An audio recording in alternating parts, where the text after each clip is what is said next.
Today is Wednesday, August 27th, and I'm wondering about a bunch of stuff today.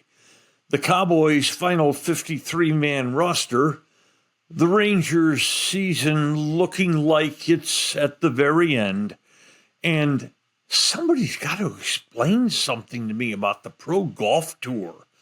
Then in the second part, you can learn how you can join the whole Sunset Lounge crew at the RoughRiders Stadium on Thursday to talk NFL Fantasy Football Draft.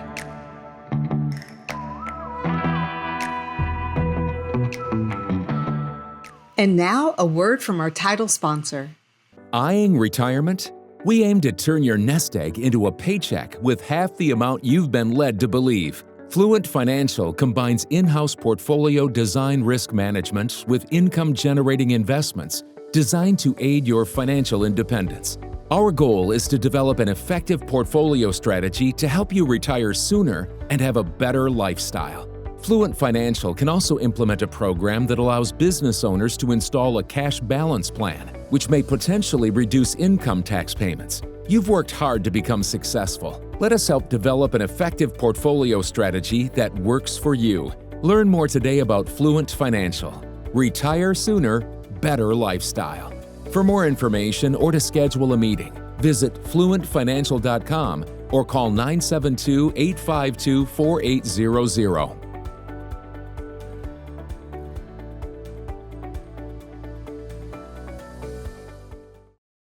The Cowboys finalized, well, that's probably not the proper word.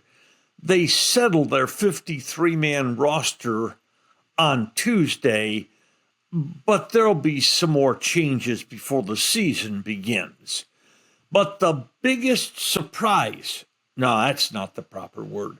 The biggest shock for me is that Mazi Smith, the defensive tackle, is still on this team. His poor play of the last two seasons after becoming a first-round draft choice still hasn't cost him a place on this roster.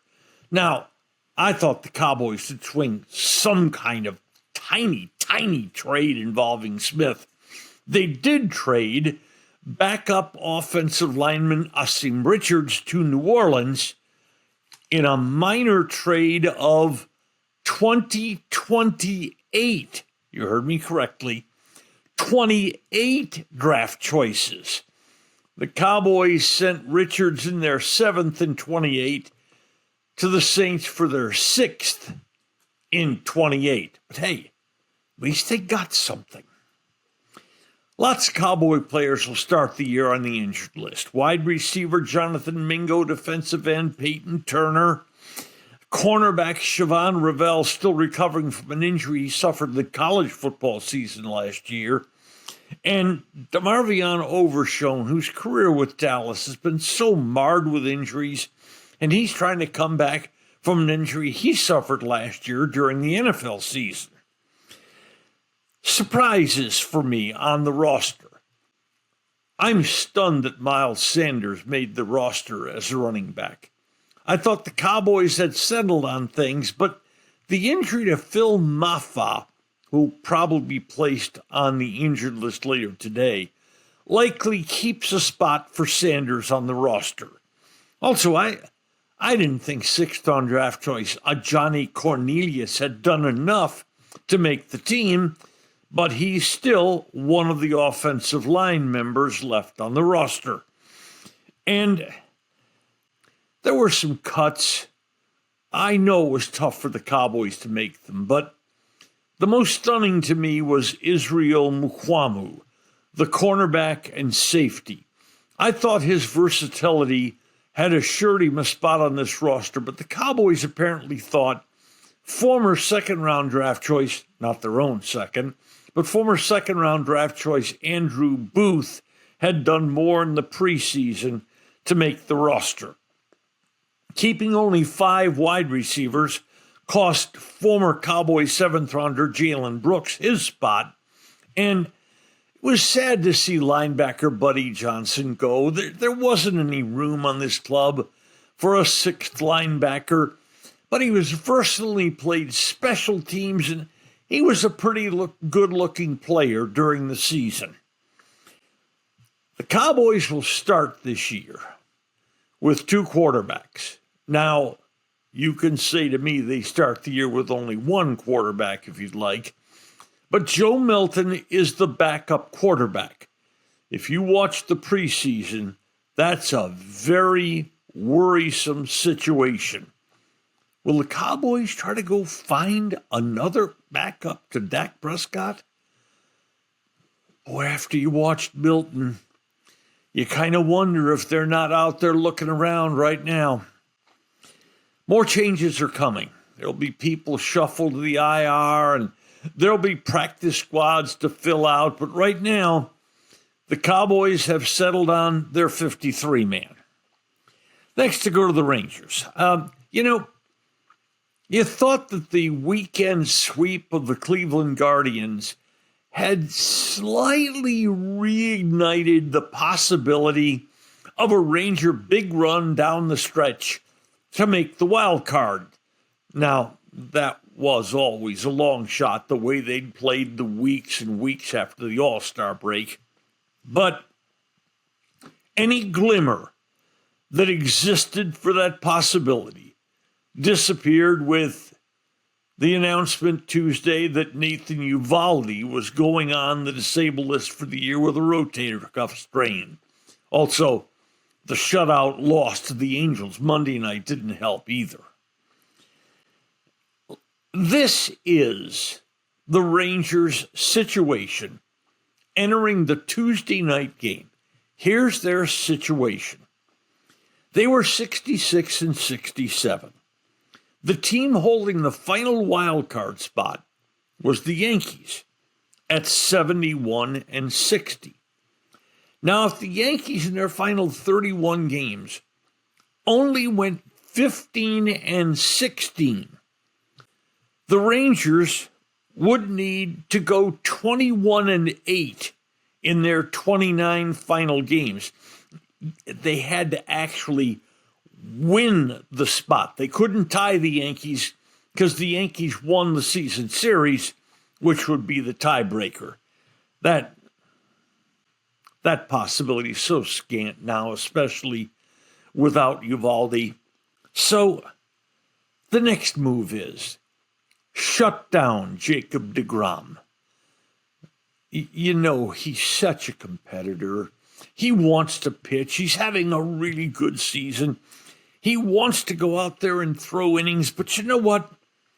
He's already thrown 145 innings. The last time he threw that many innings was 2019. And in the intervening 5 years since, he's never reached 95 innings in a season. And this year, he's at 145. Hey, he's too valuable to the Rangers' 2026 season to take any more chances. He's shown a restored health. He's still a wonderful pitcher.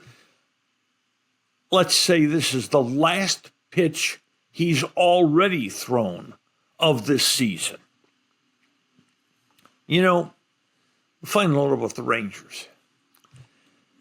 If they don't get a wild card, and like we said, that's so unlikely, the thing I'll remember most about this season, how Texas wasted the best pitching it's ever gotten. Incredible. This club staff competing for the best ERA in the American League.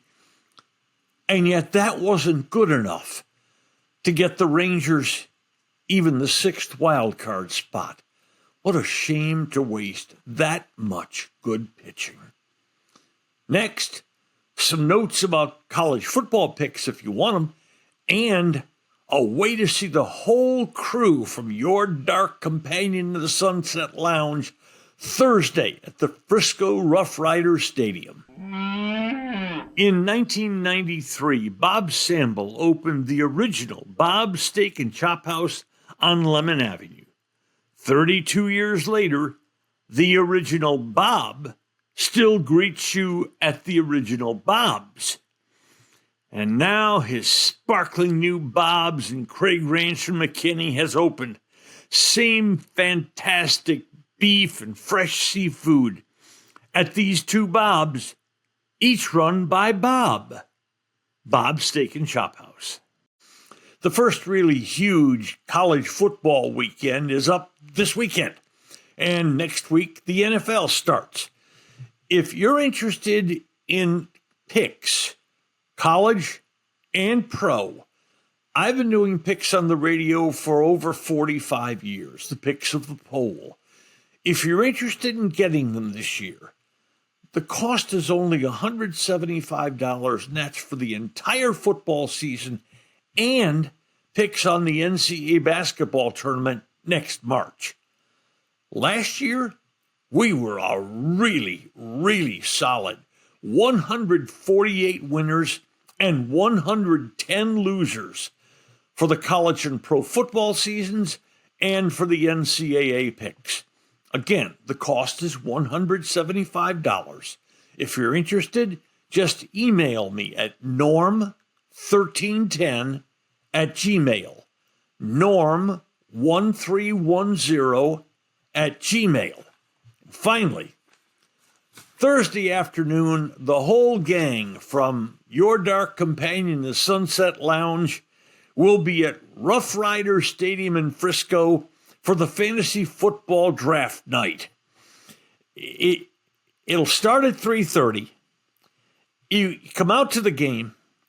You use the special code Let's Ride 25, and you get a ticket loaded with $6, good toward your first Thirsty Thursday drink or at any of the concessions.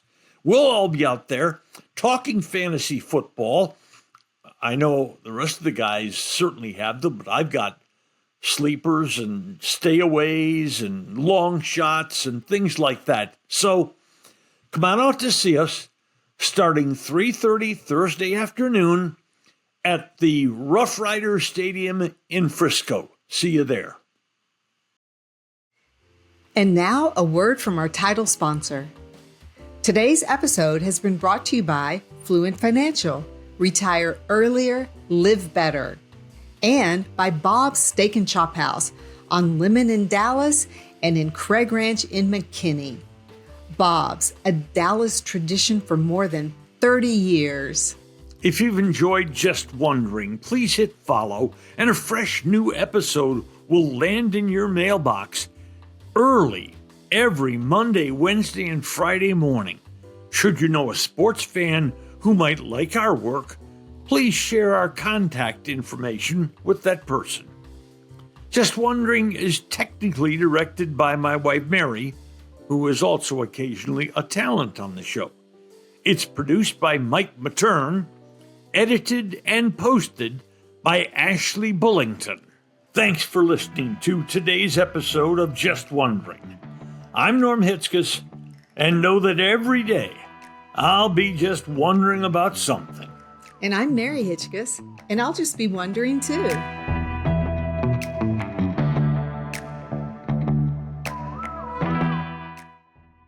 This is a Stolen Water Media production.